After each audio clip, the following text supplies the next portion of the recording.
We had a public hearing this morning at 10:15. We had a synopsis by our county planner on what it is, how it came about, and we have a resolution here. Any further comment from the board? I'll make a motion that we approve it. Okay, it's been moved and seconded. Do we have any further discussion from this morning? All right. All those in favor of the motion, please signify by saying aye. Aye. Aye, motion carries. Do you, it doesn't matter to me, do you want a replacement for the copy you were signing for your packet, or will it be okay that it's simply on file? It's okay that it's, I would like a copy Sure. to put in my subdivision That's regs. just fine. I had one just in case you either want Thank to you. sign it or have a replacement.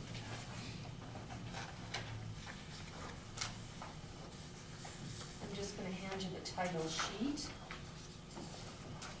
Nicole, do you want the whole package back? Okay, She want me to, the only thing I'm recording is the resolution, the two-page document of resolution, because the regulations that are attached to that resolution, I'll actually have. And I don't see any reason why we need to file all of that, just the resolution. Thank you. and I don't need a copy because this is the only need that I need. Okay. To Okay, amend the that thing that we resolution. just Okay. passed. On the So, thank you land anyway. thing there? Yeah. This one.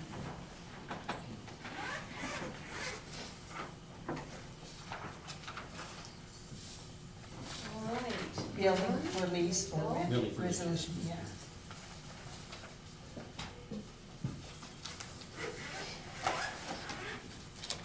Jeff is here, he came down to see the whole thing. Perfect, perfect, we'll call him up next. Thanks, Ann.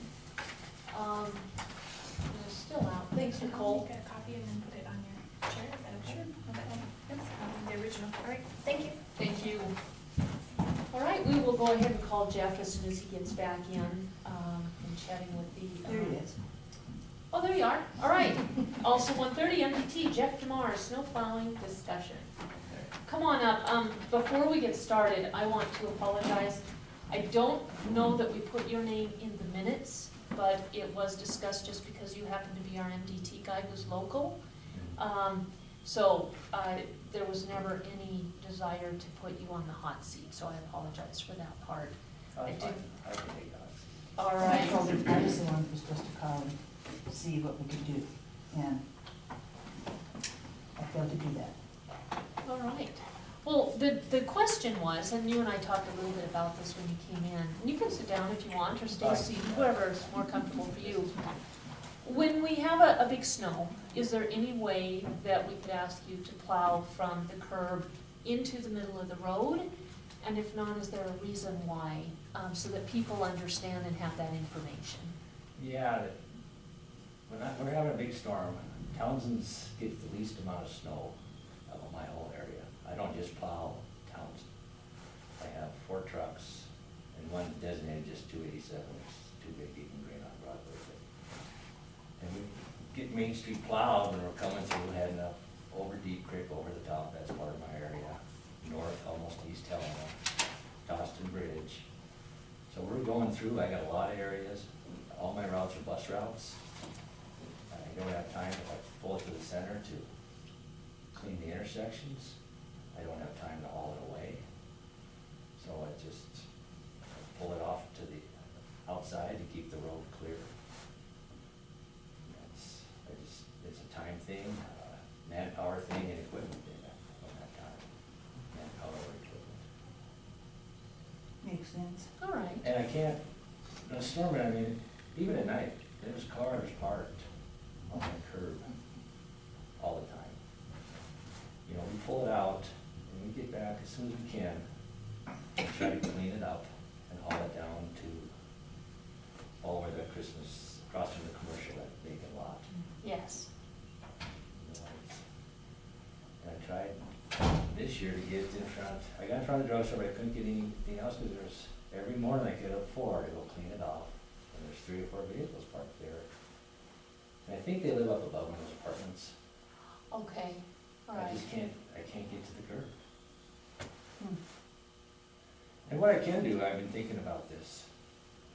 I can just pull it out and just leave it at the white line and not take it any further. And I don't know if that would be any better. Let's try it. That's what I did the last storm.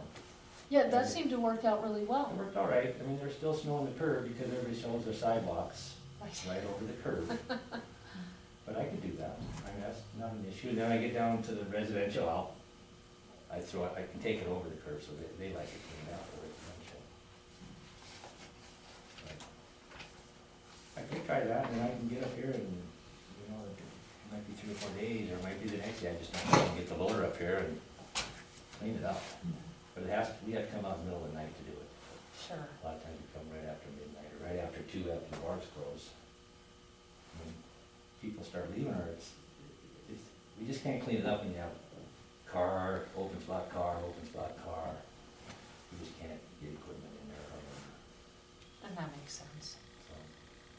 But if that's, I can try that, I'm open to that, just stir the, out to the white line and leave it and not burn it up next to the curb. Thank you very much.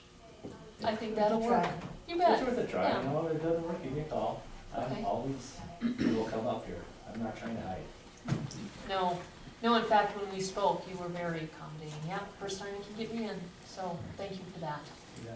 Yeah, yeah, we have a good relationship with NDT and you and all the other guys that you work with, and we do too on the different projects. We wanna keep that, Oh, yeah, so thank you for everything you do. yeah. Did I hear you say, do you do the canyon now? I have for 9 years. Oh, is it- okay. I didn't know they. Canyon over the top door, we shut the section down 9 years ago. Oh, is that right? Yeah. Oh. I actually have a truck up there working right now, and you sit here knowing, thinking nothing's going on. It's snowing up there and the wind is rolling snow across the road and we're plowing. Wow. That gets to be nasty up there. It's a different world. It is, it's It a is. whole different world. So I mean, a lot of people sit here and think there's nothing going on. Mhm. You know, there is, you know, little, between here and Helena, that from Saddles over to the flashing lights, a different world sometimes. So, And it's not a nice world. no, but we try to make it nicer for the. Yes, we you gotta- do. This 287 is busy, as you know, busy Oh, city, yeah. and Mhm. we have to stay on top of it. When we start having accidents, we have to stay on top of Deep Creek over the top, Sure. or we could lose that road. Yeah, and too many people on it It's too. a busy road too. Yeah. Mhm. So, but I'll try that and we'll see how it goes. Sounds good, and if you need anything from us at any time, let us know. Okay, All right. yeah. All right. That's it? It is, yeah. Thanks, Thanks Jeff. a lot, Jeff. You bet. Appreciate it. Tell Scott good luck tonight. I will. How far are you cranky you go Mile marker, to the project the old house? section house. Oh, the section house, okay. 27.5. That's sure better than when they used to come down to the pavilion, White Sulphur side. Yeah, it didn't work out. No, that didn't work. No, it works out much better now. The white sulfur comes in and, you keep sanding and over there. Oh, no, it's like, It gets nasty up there. we have cameras, you can pull them up. Thanks. All right, we're a little bit ahead of schedule. Anything else from the commission for the good of the order? Mhm. Another 4 minutes. All I'm right. looking at this MACA stuff though, Mhm. and I think that maybe the meeting for March 30th should be canceled if we're all up there. You can do that? What do you think, Franklin? Yeah, of course, we're 2 months off yet, so. Almost Yeah. 3 to. It just tentatively. Mhm. I have the calendar here. You want me to just write it in there? Yes, please.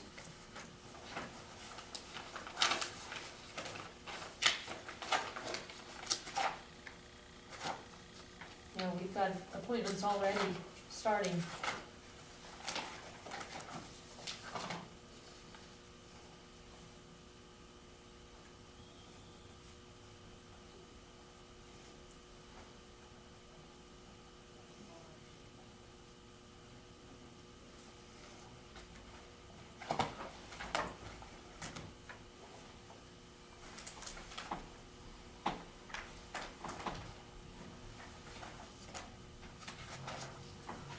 time did we decide on for our meeting with, Sean Higley and Sean Bryant? Was that 1:30? I believe so. Was it?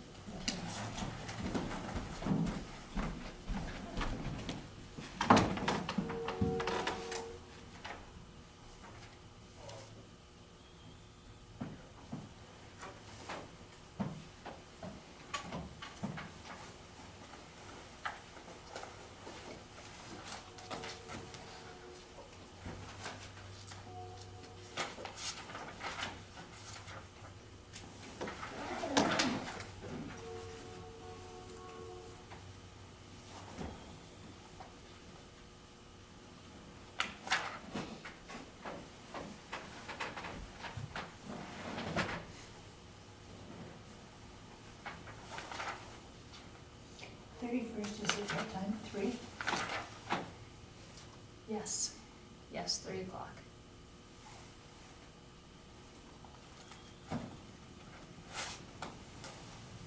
All right, 1:45. Is that me? It is, I'm just looking for my agenda.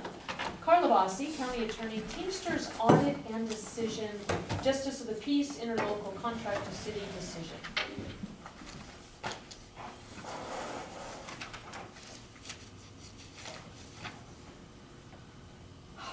Can I have 2 seconds? You can have 3. There's one in my head that I forgot to print out, and I am right now. Okay. Give it to you. Are these for me, Ann? Thank you. All right.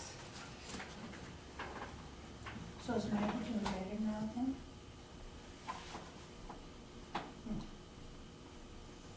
Good. Her mom said she was a lot miserable.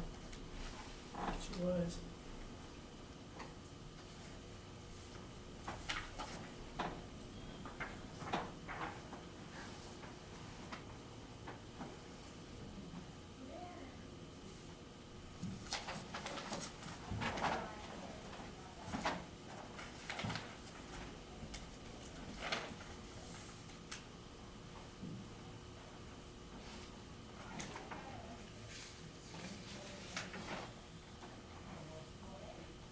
So the auditor from Galusha and whoever, is he related to Susie, I wonder? I wondered the same thing. Yeah, I wondered the same thing, because that's not a very common name. no, in fact, I'd never heard it before until Susie. No, I hadn't either. So my guess is brother-in-law? So, no?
So Erin, tell me, who has the best pasties over there? Nancy's. Where's she located? She's off of Continental, on one of the corners of Continental Drive Oh, okay. out there. But I'm kind of partial because she's my husband's aunt. But I liked them before we even got married, so I think they're the best. I'll have to work on getting you guys some. We can meet tomorrow. Oh, yeah. I'm gonna go to Anaconda, I'm gonna go the other way direction tomorrow, sorry. If I get back today, I guess it's starting to snow again, so. Is Oh, it? wow. slow and steady. What's it doing here? Is it doing anything? No. No, it's snowing in Bozeman too, so I don't know why you guys are being bypassed. They didn't have to have banana belt. Yes. I'm serious. I I like don't it. use it. I'm sorry, our hardware doesn't work as as quickly as I would like it to. It's a little bit slow. There's a copy for each of you. And I'm advised that opposing counsel in a criminal case that the court had set something for, Ann, I'm sorry. The court had set something for 1:45, and I advised the court by email that this morning it said that. And I advised the court that I had an appointment with you. So we were trying to work out how to have that happen today, but at a later date. And I'm told that opposing counsel brought his puppy. So I just asked Wendy to have him bring the puppy into the meeting, because can everybody always use a puppy, right? Puppies are never a bad thing. We all agree on that, right? All right, well, I'm just trying to inject a little levity here. So we're talking about the Teamsters issue, and as we've discussed before, the issue here was we had an audit that was conducted October and November of last year, and that audit was for the periods of 2010, 2011. And that was just a standard audit. It's included in the contract that we have with Teamsters Trust, who is the insurer now of the county, of all county employees pursuant to our bargaining agreement through the bargaining members of the sheriff's office. I think we've talked at some length about the precursors, so this is essentially the final figures, but there is an and or that's presented here. So what I'd like to go over with you is that after our months of discussion and negotiation and further research on the various employees that they had made allegations with regard to our failure to properly contribute to the trust, we've come up with two possibilities. The trustees, and just to clarify the parties on this email, Noel Dworsky is the attorney for the trustees. She's an attorney with Mackenzie, Rothwell, Barlow, and Coffrin, which you'll see at the signature line there of the email. And they're out of Seattle, but they represent the Teamsters Trust, Insurance Trust, that's also affiliated with the Teamsters Union. Does that make sense to everybody? Okay. So her client then is the trustees of the trust, and having met with them after our many negotiations between her and I and involving Debbie Kelly from accounting, they've agreed to reduce the audit contributions required after following the audit to $4,655, which, as you recall, the original amount that we had been noticed that we were going to owe was in excess of, well, it was $72,000 with regard to initial contributions unpaid, and then there were other issues that with regard to interest and liquidated damages, and so they've reduced those from the original amounts to $1,677.37 on the interest, liquidated damages at $931. The audit costs are the same. That was the cost to actually have the auditors come and conduct the audit, and that is in our contract that the auditing entity, the auditee, I guess, the entity being audited pays that as part of the contract, and that's not negotiable, so that's $35.36.83. Trustees would waive any payment for attorney's fees, so all this time that Ms. Dworsky has put in would be for free. We would not be asked to pay that. So that brings our total amount outstanding to $10,767.16. Now that settlement is contingent upon our acknowledgement in writing that there will be no further opt-outs in the plan whatsoever, effective the 1st of next year, January 1, 2015. How do they mean opt-outs? Opt-outs are, and as we discussed at the last meeting, we have, and I'm not going to name them and just caution you not to name them because that's a matter of violation of employee privacy. But we had at one point 3 employee opt-outs that carried over. It was our understanding that the opt-outs carried over from when we were covered by MACO to the new coverage under Teamsters. And so we continued to not participate in the plan, i.e. not make monthly contributions to the plan for these 3 employees. Now, one of those employees has since terminated her employment with the county, I believe just pursuant to retirement. And I was not able to locate her, as what I discussed with you last time, in order to get proof from her that she had been covered alternatively by another insurance company during that period. I was able to locate, obviously, the two employees who remain employed by us, and they were able to provide to me their evidence from their spouse's insurance that covers them through that period. And that was something that the Teamsters had asked to consider. The trustees, on behalf of the trustees, she'd asked us to provide that information. Now, what's critical, so one of the things that we discussed was the possibility of going forward with what we now have as 2 opt-outs who continue to be employed by the county. And essentially, we do not participate, we have not been participating month to month in contributing for them because of this alternate insurance coverage that they have. And I don't know all the particulars, and I'm not gonna ask you to offer them if you do know them, because again, that's confidentiality issues, but I believe that we contribute to AFLAC or something in lieu of contributing to Teamsters, so that they are not unfairly getting less of a benefit from the employer than others who do use the insurance get. Does that make sense to everybody? Okay. Now, but what the trustees are saying in this communication of Sunday, December 14, is no further opt-outs, and they're including in that the 2 that currently are opting out. Meaning, You, no one can opt out. for this next settlement, year, you or would have to agree whatever. in writing that you would inform those employees that you will no longer be allowed to opt out, and the county will have to pay for insurance coverage going forward that you may or may not utilize.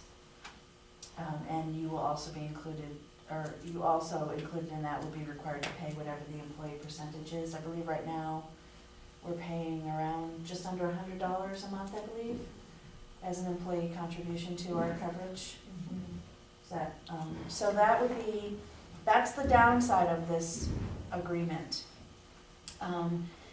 It's not entirely clear in what she's written here, but I believe that I understand from our conversations and can represent to you that what would be in writing is that they would also then waive, because this audit period, of course, was for 2010, 2011. We've had almost 2 full years that have occurred since that were not audited, but we have continued to engage in the same practices, which we only recently became aware were not correct according to our contract. The original notice of all this problem was the very short letter of January 24, 2014. I know that you all have seen this at one point when it first came into mail, and I don't know if you have a copy of it, but I can certainly make a copy of it. But that was when we were initially advised that we owed just under $80,000 in underpayments plus liquidated damages and interest in the amount of almost $33,000 plus the auditor's fees. So we've gone from close to $116,000 owed to them down to 10.5, just over 10.5. But to get that result, you have to make a decision as the board that you're willing to accept that settlement. And again, my advice is that there really is no basis for us to litigate this. It would be fruitless, in my opinion, and a waste of attorney's fees and time, and of course, the prevailing party gets attorney's fees, so we would end up paying attorney's fees that they're graciously waiving to litigate an issue which I don't believe we don't have a foot to stand on. As I reminded you at the last meeting on this issue, we have no records that establish our perspective of how we've been contributing based on employees. It was something that the finance department, it was a policy that they followed for a number of years following the contract with Teamsters in 2009 when we switched to this policy, and it was not supported by the actual contract, and apparently there was no consultation with the legal department of the county to verify that their practices were in accordance with the contract before they just started doing them and did them for a number of years. So that's on the one hand. The second paragraph there, if Broadwater does not agree to those terms, contributions will only be reduced to 20,447. Interest assessed on those would be 7,367.64. Liquidated damages would be 4,089.40.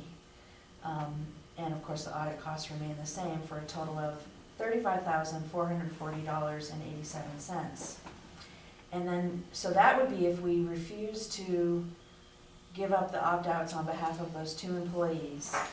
And we would still have to submit a letter to the Board of Trustees requesting that we be allowed to continue that practice. Now, I had already submitted that request through Attorney Jaworski, so apparently they're asking for one step beyond. But they're giving you the option first to choose between these 2 courses of action. So obviously, in course A, we write a check for $10,767.16. We acknowledge in writing that no one will ever be allowed to opt out going forward as long as they're our insurer, and that means any future employees as well. And that would provide for the stipulated dismissal of the pending lawsuit with no costs for attorney's fees to either party.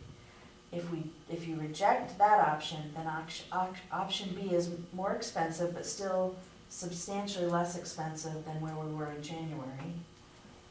And we would have to continue with a process to request and hopefully get approval from the Board of Trustees with regard to those 2 employees that are still employed. Although it's not specified here, my guess is, from my conversations with Noelle, we talked in addition to this email, this was just her firming it up in writing, but I think I can say with surety that it's 99.9% certain that they would never agree to a future opt-out. They might possibly consider, but we have no guarantee either that they would agree to continuing the opt-out for those 2 employees who opt out. So, I guess to try to encapsulate it and make it a little more simple, the situation is we can resolve the lawsuit, the pending litigation either way. But you're faced with a decision between something that does cause, significant hardship on one level to these 2 employees versus the possibility of being able to continue that policy with at least a one-time cost of $20,000 roughly. Does that make sense? It's a no-brainer. Well, my role is to present you with the information and the legal advice. This is not, in terms of law that comes in, I think my advice is clear either way, we don't litigate this. We choose between a couple of settlement options that we have before us. The first one is obviously the cheapest, and it does treat all employees starting January 1 going forward as similarly situated, without regard to any particular individual issues in their own lives. Does that make sense? Because the county does need to look at it as you could be, and it may be that we're bringing in some new elected officials. We have one position open in the county right now that's in the hiring process. So any of those individuals could be people who come to the table and say, well, thanks for the job, but I have insurance through my spouse. I don't want the insurance, so I don't want to participate. And you'd have to say to all of them, either way, you'd have to say to all of them, we can't do that because this is the contract we have with our insurer. So we're sorry, but you do have to participate. And that includes elected officials. Oh yeah, it includes everybody. Anyone who's, elected officials are employees of the county, they're just exempt employees of a different nature because they're, they have a set term that they're generally considered to be employed for unless there's some very high standard that's never ever met for incompetence that they can't fill out their term, or if they choose to leave at some point. But yes, they are in all other ways they're considered an employee. So that applies to them as well, the insurance coverage. So, and then the other option is that if the board decides that no, we're gonna it's worth it to us, or for whatever reason, we're gonna spend the additional amount that would be requested, in order to meet the threshold for even asking for a continuation of the opt-out, but still that opt-out would be just for 2 employees, and no others going forward. I guess, it's a difficult decision that you 3 get to make, but I do understand your response. On one level, it is kind of a no-brainer. You have, what do we have now, 60 plus county employees, and, you're being asked to spend more money and put yourselves, it's a one-time cost of agreeing to the additional $20,000, and that's based on those additional years, okay, of opt-out that weren't audited. Does that make sense? Okay. But going forward, they would potentially agree to that happening as an addendum to our current contract that both parties agree to in writing. So we would make a written amendment to the contract to allow the 2 opt-outs going forward. Or you choose to pay the lesser amount and settle with the agreement that the county has made the decision that it will fully comply and not let anyone opt out. And, understandably, you're gonna have a couple of very disappointed employees, but When would this need to start, Carla? Would there be a way to go ahead and start it in April, when they usually come to us with any increases? Or is there a date specific that they've said, probably waiting until the end of the fiscal year is not an option? well, this settlement offer that's before us right now is requesting that it be effective the 1st of January. Okay. So, is that open to change? It is possibly, but one of the things I guess I would remind you of is that we are facing sort of an ongoing interest calculation on the amount that we owe at the present time. Interest is accruing as we speak. It's a modest amount, and it certainly may be worth taking the time to, if the board wants to take the time to consider the decision. Certainly, I think it's worth spending a couple weeks if you need to consider and ask any other questions, and I or the next county attorney could follow up on presenting those questions to Ms. Dworsky. This week and next week are notoriously difficult to get everybody on the same page, but I could certainly send her a communication following this meeting, and we would get a response whenever we get it from her. If there are other details you want to try to adjust in the settlement, including when it would go into effect. Right now, we've been asked, I guess, for a few months to sign the renewal of our contract, and we haven't effectively signed it pending the outcome of this issue. So, but I guess I would say, as in all things, the sooner we can resolve it, the better. At some point, if they don't agree to a length of time you're asking for in order to consider these issues, then they might, what we have essentially facing us is the potentiality that they would file an actual action into district court, in which case they may not be amenable at that point to waiving attorney's fees, etc. So I guess, did you have a frame of time in mind, or was that just sort of a general question with regard to? It was a general question. I didn't until this very second see the effective 1/1/2015. So, yeah, thank you for the answer. But yeah, it was just general.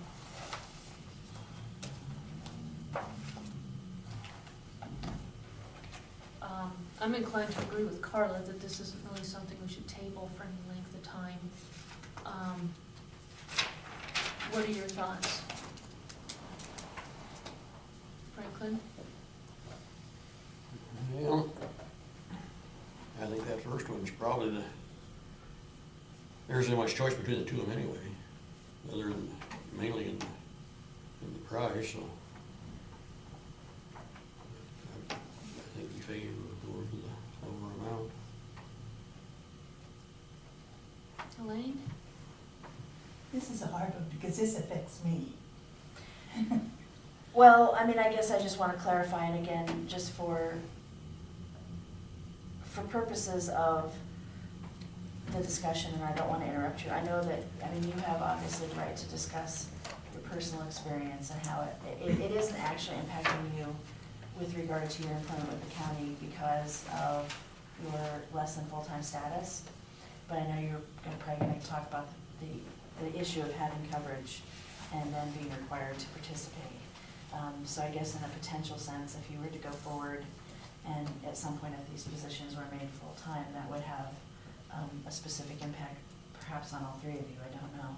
But I just want to caution again that the decision number one should be made without regard to who those two employees are individually, just to know that there are two employees that will be affected substantially by your decision is all that's really important. So I just, with that interruption, I apologize, and please go forward with your comments. I'll make a motion that we go first option.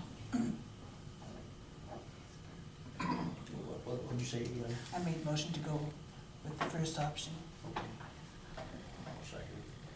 All right, it's been moved and seconded to go forward with the first option, which is the total cost to the county of $10,767.16. No further opt-outs as of January 1, 2015. That would include no further AFLEC benefit for employees.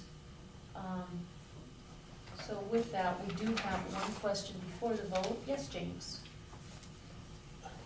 With the upcoming proposed solutions to the salaries, is that worked into this? Is there any chance that this is gonna be retroactive, and will that go towards a new issue with the trust fund? A couple of things. This is actually totally separate. We generally do retroactive on raises, and I'm not sure about the trust fund. What's that question? Well, if you do go retroactive, the dollar amount that they were after would change significantly, I would think. Yes, but that is actually a separate issue from this one. This is just the Teamsters audit on the health insurance that the county has. So we can address that in a few minutes, unless you have anything you want to add. I guess if I could just offer a clarification in case there's anyone who's confused, who may not have attended the last meeting on this issue. The Teamsters is our union that the bargaining members are employed with, and the Teamsters have an insurance policy that they provide to members. Erin can correct me if I'm wrong on anything as I set this forward, but the members can participate in that insurance coverage if their employer contracts to do so. But otherwise, and in the case here in Broadwater County prior to 2009 was the employer, the county, contracted with MACO for health coverage for all employees. So at that point, I guess I'm not sure if there was any possibility for them to opt out of the one and participate in the other, but it certainly wasn't available to all employees. And since we entered the contract with, for whatever reason, and again, the details were woefully absent from the record and from the files that I looked through to try to find information about what happened back then.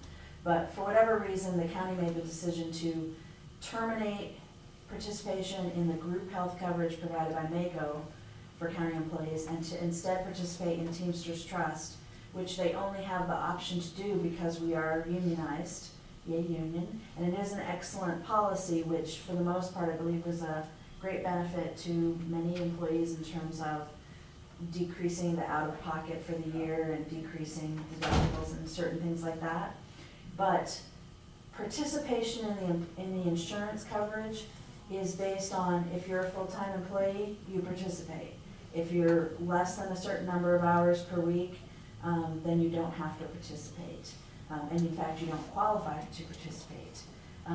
It's got nothing to do with the salary structure issue or any of that. So my they question, sound whether the or same not because it the is Teamsters are involved in both. effective. But fixing the salary structure, retroactive or anything, the amount you make per hour, it's about the number of hours per month as to whether or not you participate in the plan.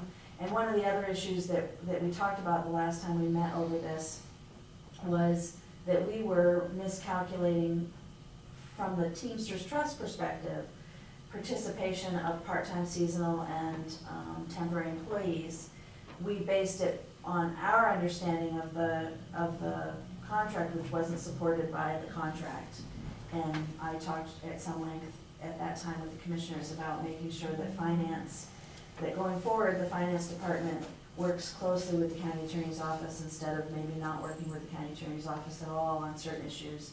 Because it seemed clear to me that the contract we signed with Teamsters was pretty easy to figure out what they expected from us. And if the attorney for the county had seen it and vetted it, I think he at that time would have said, yeah, it's pretty easy to see what they're expecting from us. And if we'd wanted different terms, we would have had to negotiate them at the time. So why we ended up in this pickle with the audit coming out against us is that we were off on this track pursuing calculations and contributions based on our understanding, and I don't know where that understanding came from because there's no record in the emails or in the files that explains why the finance director then would have thought that we could do this when the contract says this. But in any case, that's what we're trying to resolve, and it's mostly retroactive, looking at those 2 years that were specifically audited, and our mutual understanding that there were 2 more years that we've been under contract with them where we've done the same practices. Does that help or make everything It just does about as answer clear the as mud? question. Okay, any other questions that, Nope, all right, so with that, I will call the question. All those in favor of the motion, please signify by saying aye. Aye. Aye, motion carries. Carla, would you help us draft a letter, not only to the attorney, but also for those all employees, actually, but specifically maybe a letter to those 2 employees, explaining the situation and the change? I will do that, and I guess the other thing I need to ask you folks to do, I'm not, I guess, or for clarification how you want me to do it, there needs to be a check from the county for the $10,767.16 that would go along with our letter accepting the terms to Neil Dworsky on behalf of the trust. I don't know if you guys do a claim for your checks or how you're gonna do that, and I'd be happy to provide you with any documents you want to attach. You should have some of these, but I'm gonna make a duplicate for the commission of everything in there. We can put together a claim, and is next Monday? Well, generally claims go out Wednesday or Thursday, the holidays. Yeah, it's not that it has to be written out immediately, but I just wanna be sure that someone moves forward with the check because they are requesting that our acceptance of the settlement offer be accompanied by a check so that we can, I'm sure that they waited for their funds and they would like to get that deposited in order to complete the whole. So I'll do the letter accepting, I'll do a draft and present it to you all for signature. I don't believe you made the vote already, so on that, I think it's a matter of management, and I'll just forward the letter, the draft letter to all 3 of you so you can see and raise any concern about typos or whatever, and then you can just sign it as a matter of your regular business. I'm just gonna put in my notes that the commissioners are taking care of the check. And then I'll work with Michelle on drafting the letter to employees. And also for ease for not only Debbie, but the employees, could you request that we be given an extension from the 1st of January to the first pay period in January? For it to start with, it would be, it'd be like the 23rd-ish, no, I'm sorry, the 12th, roughly? I guess the concern just to be clear, that would mean we're not accepting the settlement, we're renegotiating. Oh, okay. That's a term that's consolidated in their terms of, I guess just to, clarify for you all so you understand that the email that I gave you a copy of there is a proposed settlement with two options. And so any term there that you want to alter means we haven't actually accepted the settlement. We can't send them a check and say, we accept your settlement except for X, we're not gonna do that, we need 2 more weeks. We would have to instead see if that's amenable to them before accepting. And I think that I understand that where you're coming from, Commissioner, is that you're concerned about the contribution that they would be required to make, based on that pay period, And toward, splitting a pay period both. right. And I think what that gets to is part of the problem that we had in the way we calculated our part-time, seasonal, and temporary employees is in the contract with the Teamsters, it's not about aggregate number of hours that you work in a month. They do it, you pay contributions toward the Teamsters Trust based on the month prior working. If you're full-time the month prior, you pay into into contributions the following month, even if, so, correct me if I'm wrong, if anybody's out there who could, but my understanding is that, for instance, my employment with the county ends at 12/59, December 31st of this month, but the county will have to pay my contribution into the Teamsters Trust next month based on, I believe you have a month of insurance that follows your last month of employment for a full-time employee, just like when you start your employment. It's not until the second month that your insurance kicks in.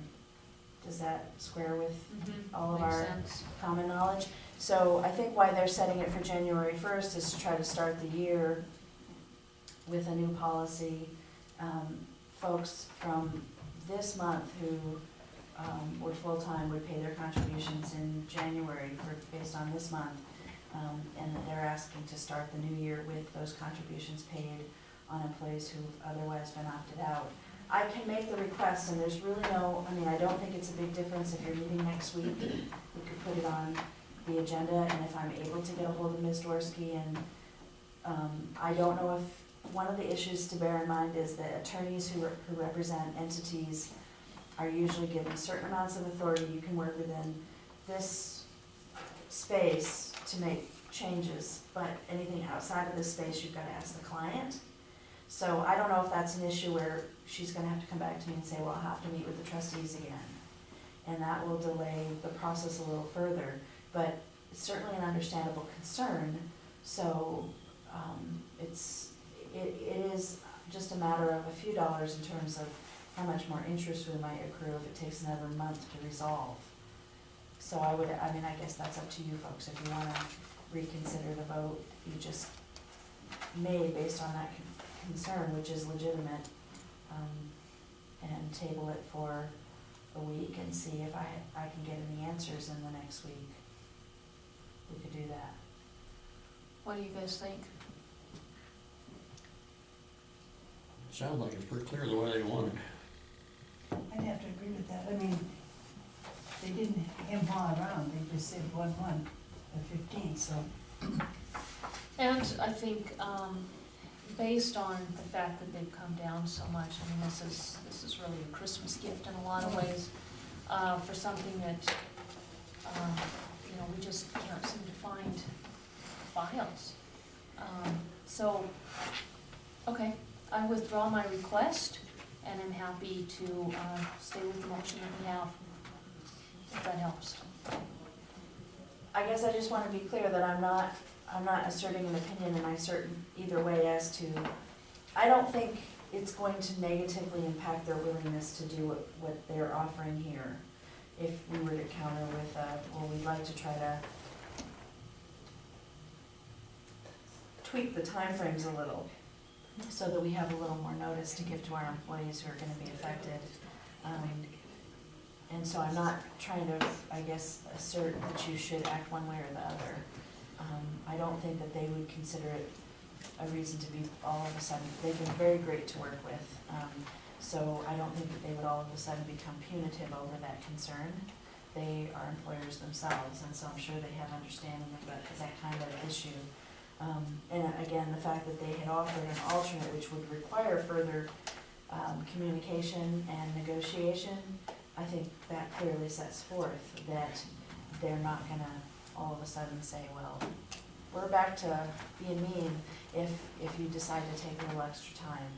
And I'm not offering that either to sway you either way, but just as a sort of a clarification of any concerns that you two commissioners might have over whether taking that additional time to address the issue of when this would go into effect.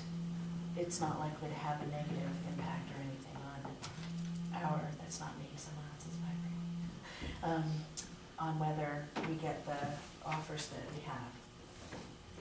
Does that make sense? Mm-hmm. Does that change your minds with regard to? Nope. All right, I stand with that. Okay. And I'm sorry, you never should invite a lawyer to a party that's only 15 minutes long, because they're gonna be still talking at you on their way out the door.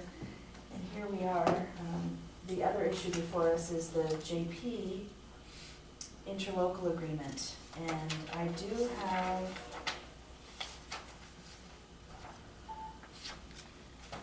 a copy that I can provide to you guys. I think, Laura, that you might already have Yes. a copy of this. So this one I'm gonna give to Franklin and Elaine to kind of look at together while I'm talking. But essentially, when I came here 2.5 years ago, we had talked about the possibility, in the past, when Mr. Flynn was not full-time county attorney, I think prior to his death, he was at 85%, is that correct, Commissioner Orr? Yes. So he was paid by the commission by the county for being county attorney at 85%. And he was also the city attorney and received a separate salary for that. And then I believe he maintained some private practice in addition. When I first got here, the issue came up of, okay, you need to go get squared away with the city to get your salary, and that opened a door to a discussion and some research, because it seemed to me that it was probably not right to have, you're a full-time person with a salary and to collect a separate salary for full-time work, or for work that's conducted in the same period of time as this other full-time salaried position. And so we worked it out and came up with a new interlocal agreement, which made the county attorney, the city attorney, subject to fees that were paid to the county directly to go into the county attorney budget for city attorney services. And at that time, we discussed a little bit about whether that applied to the justice of the peace as well, because we do have a full-time justice of the peace who also serves as the city judge, and there was a separate salary set up through interlocal agreement for that position. What the situation was is there are a number of counties in Montana that were pursuing that same thing that we've been doing here. And there was some debate among judges and among county officials at various levels as to whether it was fully compliant with Montana Code Annotated, but there was sufficient confusion that at least at that time, we decided we would just leave the status quo as it was with regard to our current JP. And one of the issues that we considered at the time was the fact that Montana statute is pretty clear that you can't reduce the salary or the hours of a position for a county elected official while the incumbent is in office without his or her acquiescence to do that reduction. So right about this time that we're in at the moment, MACO is working with a number of counties to address the same issue, to try to correct what they see as a problem. And they're, of course, for everyone who's not aware, MACO is Montana Association of Counties, and they work with counties all over the state with elected officials to help them implement the laws in their counties appropriately. They provide a great deal of guidance and advice. And so right now they're working on that with a number of counties, and there are a number of different solutions. You can make your city court a night court, so that the city judge, who's also a full-time JP, is actually working another job outside of those regular full-time hours. You can make the JP less than full-time, so that accommodates having a separate salary, such as the county attorney here did when he was not full-time. You can not have the JP do the city judge and hire a separate city judge. There are a number of solutions. In this case, we discussed the issue with Judge Olson, and I just want to be very clear on the record about this. I believe that Judge Olson, in his work here, has followed what he believed to be appropriate practice, and certainly the original interlocal agreement establishing him as city judge was drafted by the then county attorney, who presumably, he references some statutes and presumably looked at those statutes, and so the judge had every reason to believe that that was appropriate practice at the time. And again, it's happened in numerous other counties, but at this time, now that we all have a collective, renewed understanding of what's proper and how to apply those statutes, we talked with Judge Olson. He determined that it would not be appropriate in this county for us to make the JP less than full-time. I agree with that, incidentally, because of the caseload that the JP has in the JP court. And we also agreed, and I believe this was discussed in the past, that trying to make city court a night court would be very difficult for a lot of our citizens. Not to mention the difficulty it creates for them to get representation who's willing to appear in those hours, which are not in the usual business hours, et cetera. So we've come to the conclusion that to solve it here, we would modify our interlocal agreement, which creates which makes our JP serve as city judge for the city of Townsend. And that modified agreement is attached to the email that you guys have. It essentially changes just a few things in the language, but basically sets up the same agreement now with the JP court that is had with the sheriff's office and the county attorney's office, in that the city will pay a set amount every month, a yearly amount that's split up over the months of the fiscal year for the services of a city judge, and that amount will go into the budget for the JP office. And the new JP coming into office, Kirk Flynn, he will have the option and discretion to use those funds in any way he wishes that benefits the office in its ability to do the city judge work. One way he might use it is to hire a part-time clerk. Judge Olson has been his own city clerk, which further justified the fact that the salary was going to him. He was doing additional work outside of his regular scope of work. He could use the funds to modernize or in other ways improve his office. He'll have a great deal of discretion as to how to use those funds within his budget, other than that he can't put them into his salary, because his salary is tied, like a number of others, to district court, to clerk and recorder, to the commissioners, and to the sheriff. And so it can't be modified outside of that statutorily set range. So essentially, the city has reviewed and agreed to this new interlocal agreement. And they have, I believe, signed it, and there is a signed copy waiting for us to pick up and provide to you. And what I'm asking is that you ask any questions you have to clarify with regard to that situation, and then make a motion and vote on signing that new agreement as well.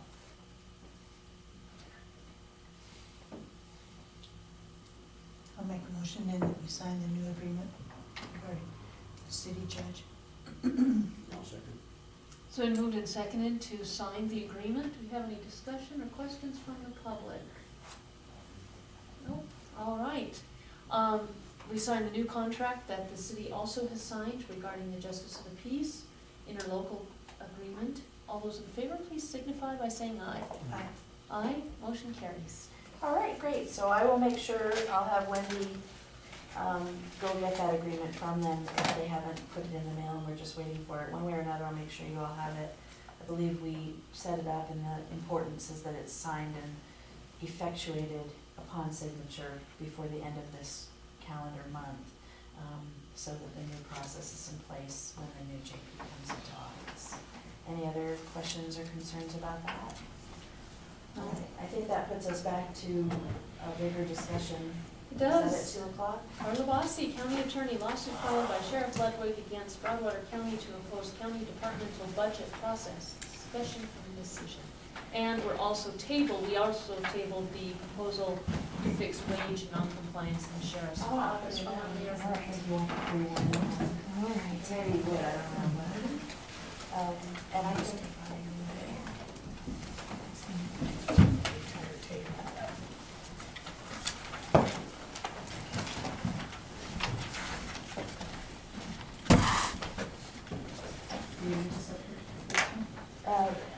I think you're invited. Would be appropriate.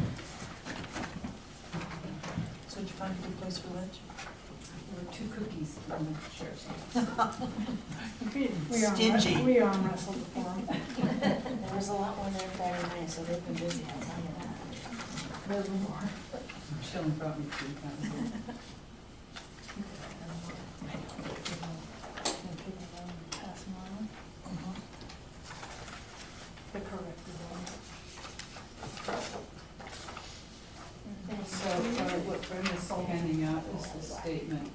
It's Oh, okay. her current proposal with some corrections and then statements explaining the current coroner payroll.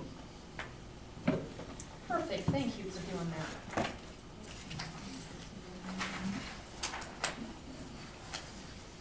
So.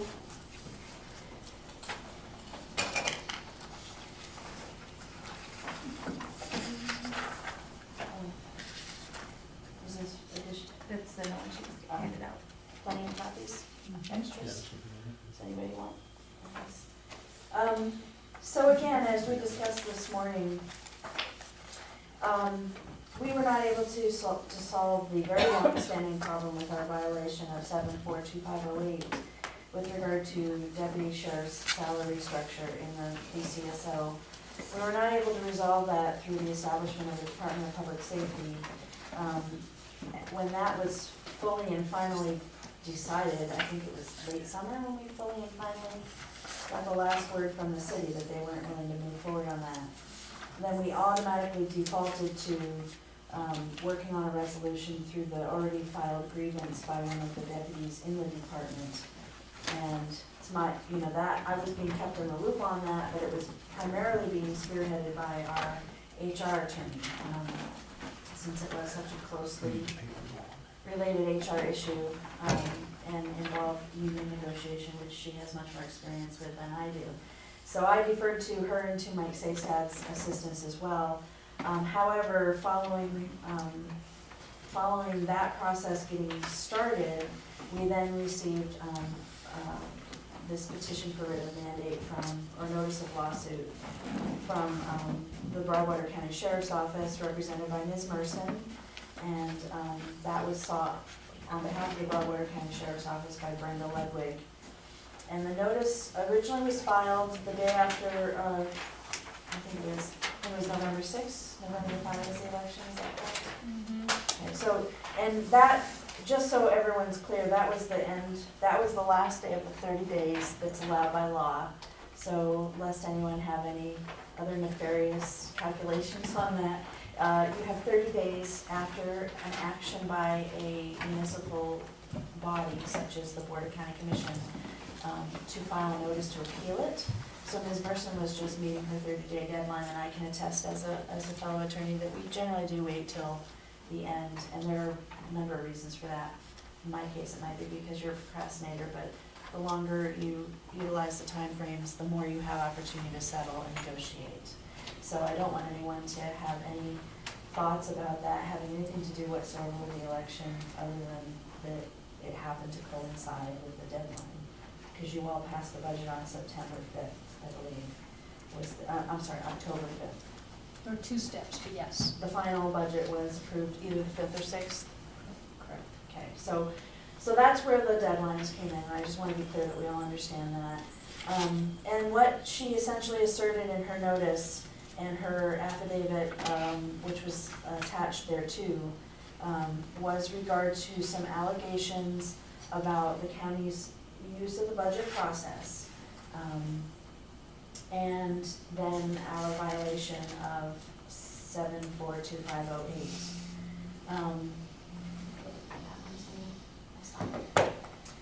So I want to be very clear, and the reason all of this is a pending matter for litigation, I just want to clarify too, and I really hate that this is the way it's set up, that my back is to you all, but a lot of this information is for you. So if anything I'm saying doesn't make sense, please interject with a question. Just wave wildly at Laura and she'll let you know.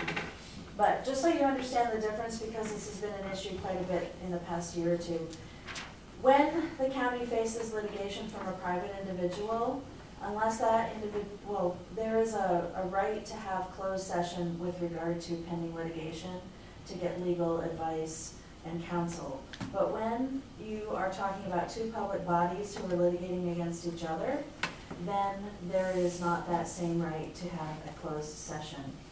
That's why we're talking about this openly, just to clarify the open meeting law issue. So, and I think you all three understand that. In any case, this body has conceded, I think, on a number of occasions before in meetings and in writing, that we are in violation of 742508. We have been in violation for at least a decade that we know of. I'm not sure how far back folks have looked beyond that to see how long we were in violation of that statute, but there is no secret or surprise at all in the fact that we are in violation of that code, which requires, that code section which requires the salary structure that we discussed earlier this morning. The sheriff is at, we'll say sheriff is at 100, under sheriff 95, and everyone else in her department who's a sworn officer has to be between 85 and 90. That's required by law, and we've been violating that for some period of time. But have also been working on it for some period of time. Well, we've been working on it. I can only speak to my own, when it was brought to my attention specifically in December of 2012, which was 3 or 4 months after I got here, I started conversation, and the record of the county attorney's office will show that I started conversation with Mako on how we could solve the issue pretty much immediately. It has been a slow process. We first initially discussed, and I recommended to the sheriff's office bringing the proposal for a Department of Public Safety, and that was a long process of attempting to, I guess, sell that solution, ultimately unsuccessfully. So that was at least, I guess, a year and a half of time that we spent on that. Whether or not that could have happened faster, there are a lot of different people involved in the process whose schedules had to coincide, and that was not entirely within any one person's control.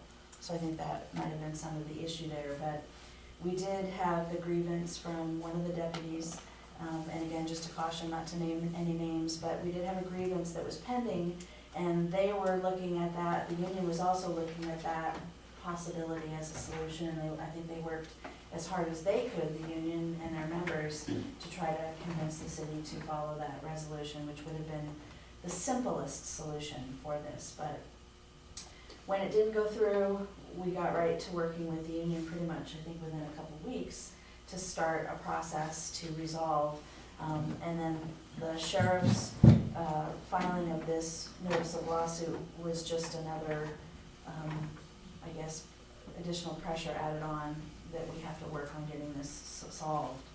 I can't really speak to what happened before before December 2012, if there were ever any meaningful processes, explored or followed to try to correct it. I think the fact that it had just been renewed in the CBA that summer of 2012 is the most recent CBA. So I think that shows that there was,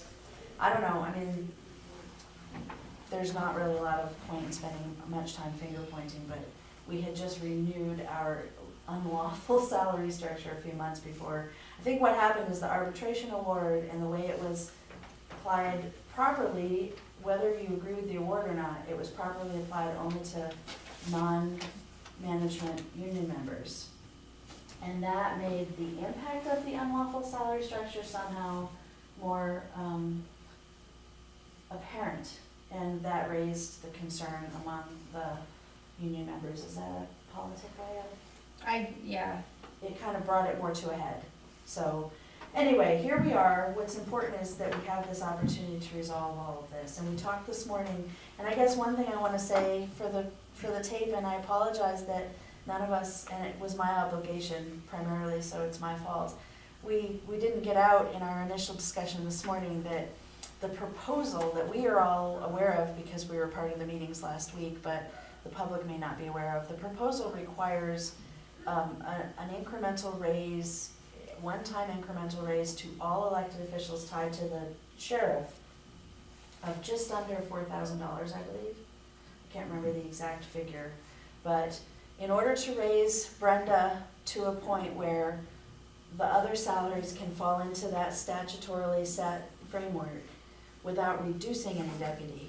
We can't just raise Brenda. That was the solution we hoped we could get to through a Department of Public Safety that would untie her from you. But she's still tied to you, so you all three, the clerk and recorder, the clerk of court, and the justice of the peace, will all also have to be raised. So there's a little bit of money that we're gonna have to figure out on the side of the sheriff's budget to meet all the salary changes, but the commission is also gonna be required to fund and alter the budgets of those relevant departments in order to raise those relevant salaries. Does everybody understand that piece? Questions? Okay. So moving forward, with regard to the lawsuit though, there are some other assertions made that it would be my representation on behalf of the board that we do not agree with, and that primarily has to do with whether we provided accurate preliminary budget information to all department heads. It's my assertion from the documents and paperwork that I've compiled that we did in fact, that the budgetary process was open to participation by all department heads. All department heads, I believe, as in prior years, were offered the opportunity to propose a budget and then to work with finance on tweaking the budget, and then to, make another proposed budget if they had to make amendments. There was a preliminary meeting that was properly noticed in terms of time frame prior to the meeting and in terms of requirements of length of time for the preliminary meeting prior to the final budget meeting. But our notice, it comes to my attention after the fact. I didn't have the opportunity to vet or approve the notice that went into the Broadwater Reporter, essentially the legal notice. Our legal notice, which was published August 28 and September 4 of this year, it references the statutes, and so I think this is an issue that's arguable, and should we get to a point where we can't settle this matter and we have to argue it on the merits, I think there are some bases upon which the next county attorney can argue this. It references in accordance with 76421 4021 and 764024 4024, a public hearing to adopt by resolution the Broadwater County 2014-2015 final annual mill budget is set for Monday, September 8, 2014 at 10:15 a.m. in the courtroom of the county courthouse. The statute that it references requests or requires that for preliminary notice, the governing body shall cause a notice of a public hearing to be published. The notice must A, provide that the governing body has completed its preliminary annual budget. And that's one area where our exact wording falls short, because you mentioned the mill levy, which is part of that process, but we didn't use the actual words preliminary budget. Sub B, that a copy has been placed on file or is open to inspection in the county or municipal office and designated in the notice, and we didn't designate in the notice. It would normally be the clerk and recorder has a copy on file of the preliminary budget. The rest of it, I believe, we're in conformance with, and again, lawyers make a lot of hay out of arguing about the details, and if it comes to that, we can argue the details as to whether referencing the statute means that you've complied largely with the spirit of the requirement. My hope in any case, and I come with this attitude, and I think the sheriff also, I'm not speaking for her, but I would suggest that she probably is also here with the attitude of if we can all make everybody happy by adopting the provisions that are necessary to make everybody happy, it would be nice to settle and get it done with. I mean, I guess you wouldn't be here if you weren't in a settlement spirit, is that correct? Enough to say? Correct. So in that spirit, what's requested by the sheriff in order to resolve is that we do in fact come into compliance with 742-508, which we're obviously been working for 2 years to do that. So I think we all want that. And we're at a point right now where we're looking at some minor modifications, some recommended by the sheriff, some recommended by others, and maybe we can make a decision shortly with regard to adoption of that proposed salary structure. The other issue that the sheriff has recommended as part of her settlement requirement, and which I've also recommended to you as just a best practices, is that we have an independent auditor involved in the process of verifying the numbers that have been put forward. Is this the way we need to do it going forward? And I referenced, and I guess just to clarify, an independent accountant to verify the numbers. For other purposes, it's my recommendation, and we'll talk about that longer in another meeting, that we also do an audit retroactive for other purposes. But what we're looking at is a CPA to look at the numbers, and this CPA that Ms. Merson has suggested is one who is very versed with the relevant statutes and with the calculation of longevity, retirement, et cetera, all of which is pretty intricate for deputies based on the Montana Code. And then the other thing that she's requested as part of the settlement is that the county pay legal fees for Ms. Merson's assistance to the sheriff in bringing forward this petition for writ of mandate and essentially pushing the county in the direction of resolving this issue with 742-508, which has been long-standing in nature.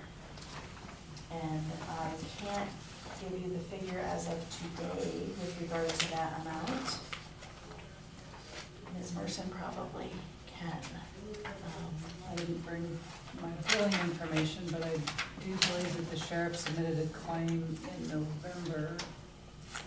It has a close to current balance. That was the November balance. So I have that attached, and on this one, let me make sure. This is November 18, is that the one? Okay. So with the invoice date listed as November 18, at that point, we're looking at some small percentage, a very small percentage, I would say, is a finance charge, because this has been outstanding for some months, and the commission hasn't agreed to the claim in the past. But this one, on that date anyway, the total was $10,578.28. Now, I know I've had some conversations with Jane since then, and I'm sure the sheriff has as well, so there would probably be, November 18? So there would probably be, There's been another claim that we received, and I believe it was 13,600. okay, I might not think have it a was copy around of that number. one, so I guess, and considering that, and I just wanna say, this is without any opinion one way or the other, but Ms. Merson is here and she's taken the time to come here. She was in consultation at our earlier meeting, she's here in this meeting, and it sounds like it's pretty likely that she met with Brenda during the interim. So there is additional billable time, so for argument's sake, and I'm not saying that that's the exact amount, but we'd be looking at around $15,000 to resolve the attorney's fees.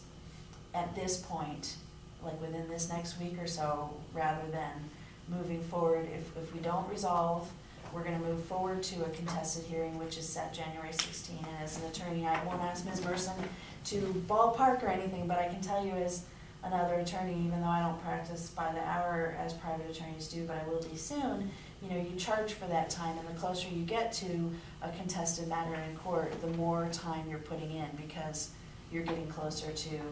It isn't so much, I guess that I wanna clarify, it's not so much that attorneys procrastinate, but I think it's generally accepted that you're gonna try to put off as much as you can preparation for a contested hearing in the hopes that there's a settlement prior that reduces fairly for your client's benefit the amount that he or she is charged in any given matter. And so how that relates to what we're talking about today is it's my recommendation that obviously resolution, as soon as we can reach resolution on this issue, benefits the county for a number of reasons, not the least of which is we can, you know, at least be able to say to the sheriff's deputies, whether they're happy or not with the ultimate figures, we're doing it right. Here's the law and we're following it, and if you don't like the fact that your salary is stuck forever at such a percentage of the sheriff, then you need to go talk to Kelly Flynn or your other representative and get the law changed, but we are at least following the law. There's that benefit. There's the fact that we'll be able to institute our long-suffering employees' wage increase that they've been waiting for quite a while to get. We're gonna make a lot of people happy by resolving, and it will be cheaper in the long run if you make the decision ultimately to pay the sheriff's lawyer's fees versus the possibility of the district court ordering that the commission pay her lawyer's fees. They're going to be abundantly cheaper at this point agreeing to it than, I mean, I'm not good at this because I haven't ever been in private practice, and I don't mean to put you on the spot, Jane, but we'd be talking about at least another $5,000 if not more. Correct. If we go forward to a contested. So we're not talking about, you know, and most lawyers charge more for time in court because it's a different animal than time at your desk.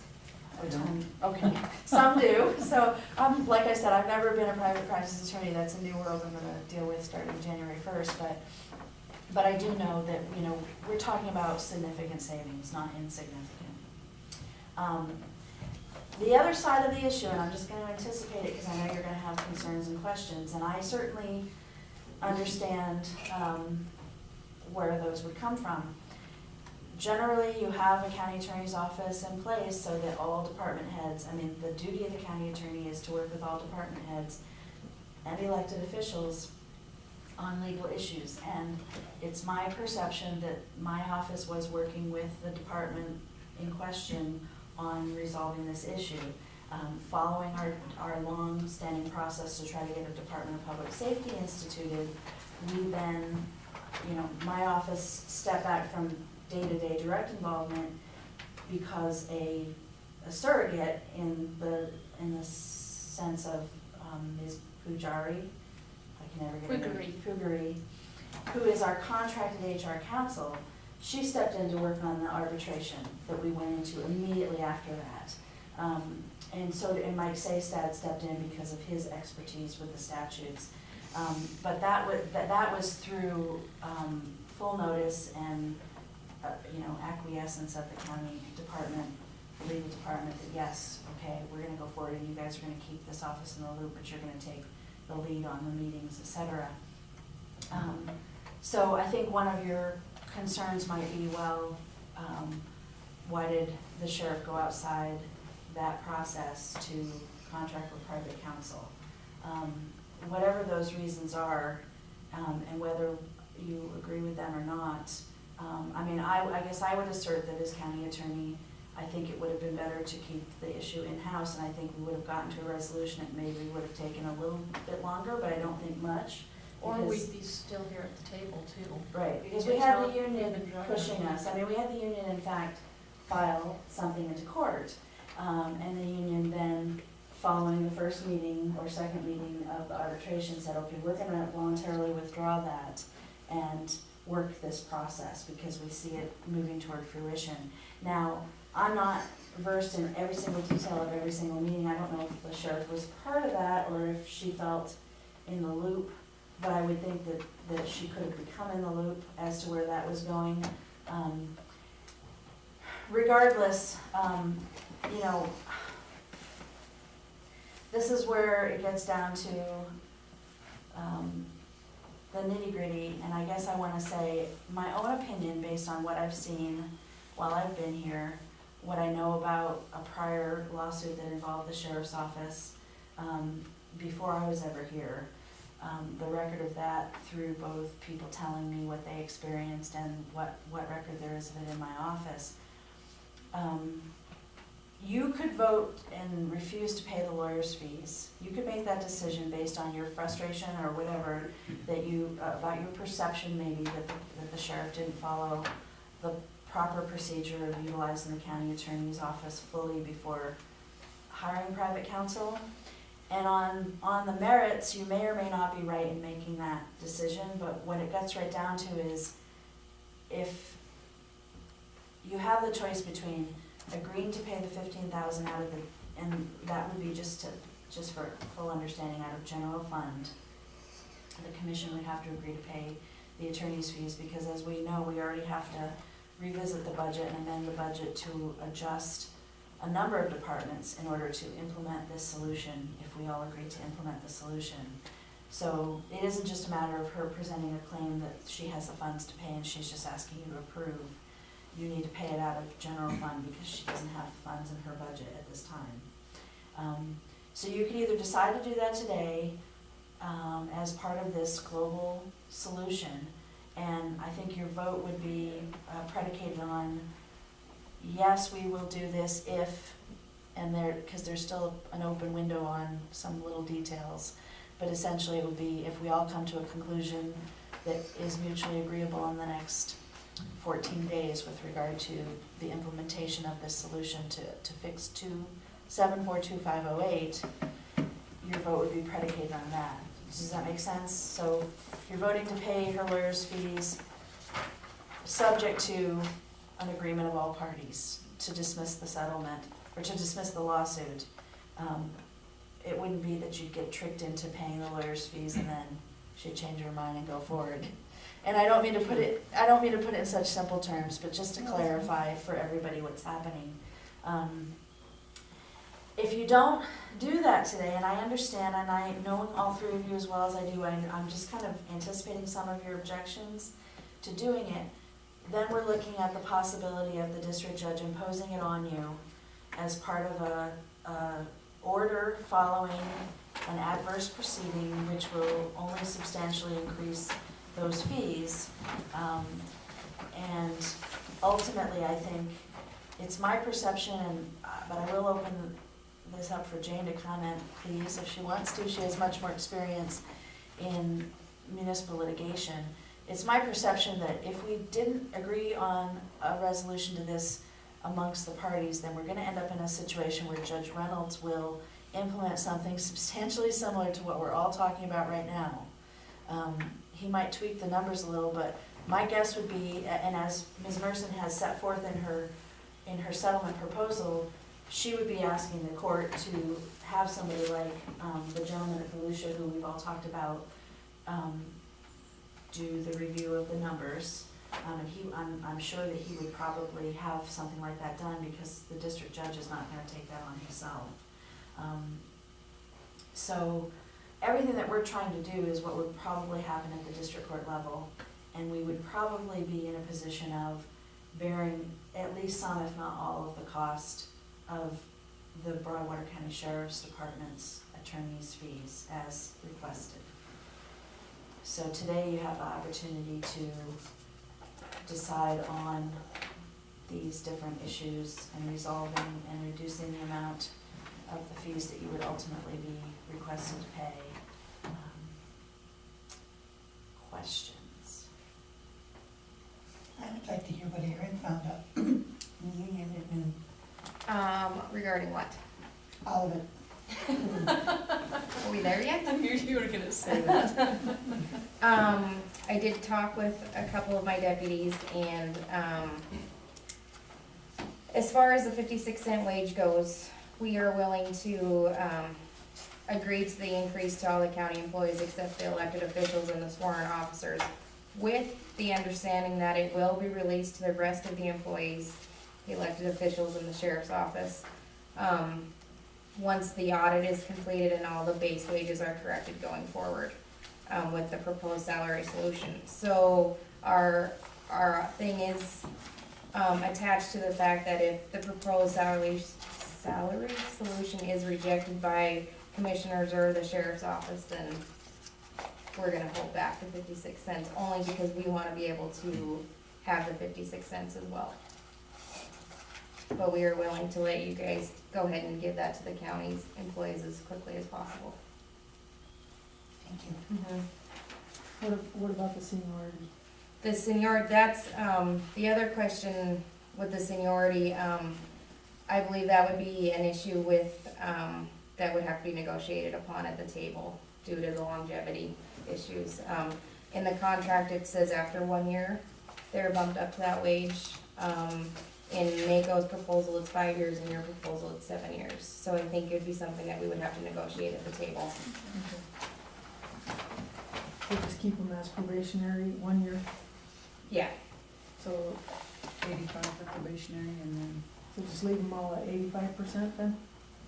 no, as it's broken down, that, 85% of probationary, 86%,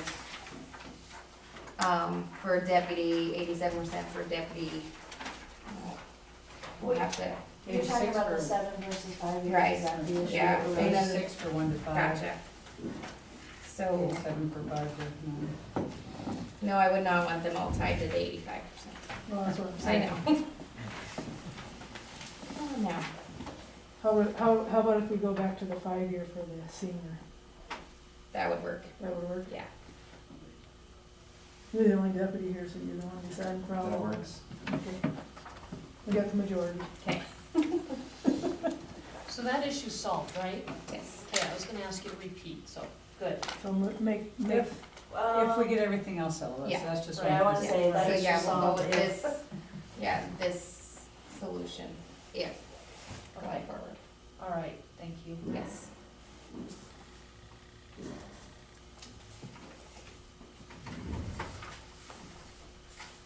We did have Did you that get a correction chance? we wanted. And Jan Oh, to talk thank to you. that accountant about doing this and how soon he could do it? And go back 3 years or 10? Did not.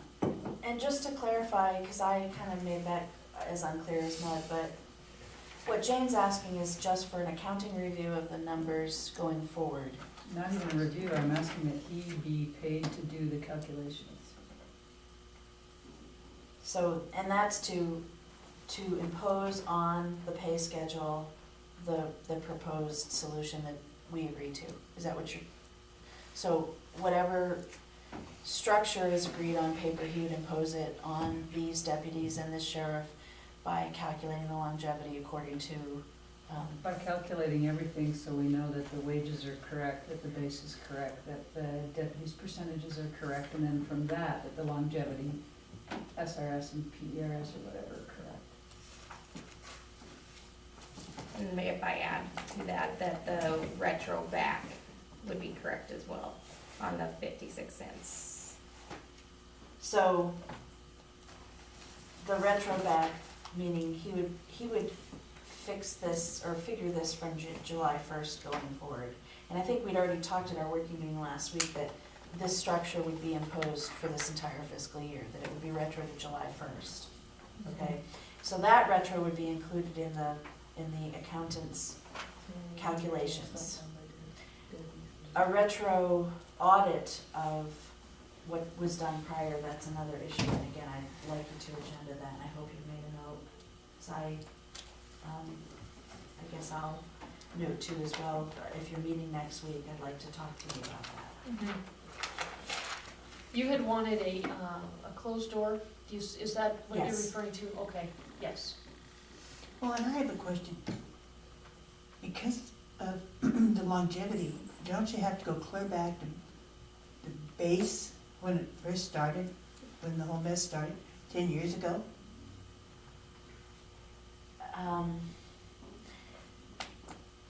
I'm not an expert in this area, and so please interrupt me if you have a different perspective, but longevity, my understanding of it is that longevity, base salary is based on percentage of the sheriff, The sheriff's should be based on, being tied to the other, deputy, or the other elected officials to which she's tied by Montana Code Annotated.